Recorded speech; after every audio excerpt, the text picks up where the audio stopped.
بسم اللہ الرحمن الرحیم۔ گناہ کر کے اگر تم توبہ ہی کرتے ہو تو اس سے بہتر ہے کہ تم گناہ ہی مت کرو۔ عقل مند سوال کرتا ہے تو اس کے سوال کو غور سے سن، کیونکہ اس کے سوال میں ہی جواب پوشیدہ ہے۔ میں ایسے دوست کی تلاش کرتے تھک گیا جو صرف اللہ کے لیے محبت کرتا ہو۔ جب تم کسی کو اپنا راز بتا دیتے ہو تو تم اس کے غلام بن جاتے ہو۔ میرا دوست بھی فرشتوں کی طرح ہے، اس کے کام بھی فرشتوں والے ہیں، یعنی دوسروں کی برائیوں اور گناہوں کا حساب رکھنا۔ کسی شہنشاہ کے تاج سے زیادہ قیمتی، موتیوں سے زیادہ چمکدار اور چاندنی رات سے زیادہ پرکشش کوئی چیز ہے تو وہ دوستی ہے۔ انسان کے حق میں بھیڑیا ہے۔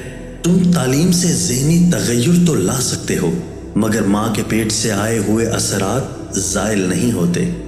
دنیا میں کسی کا حافظہ اتنا تیز نہیں ہوتا جتنا کہ قرض خواہ کا۔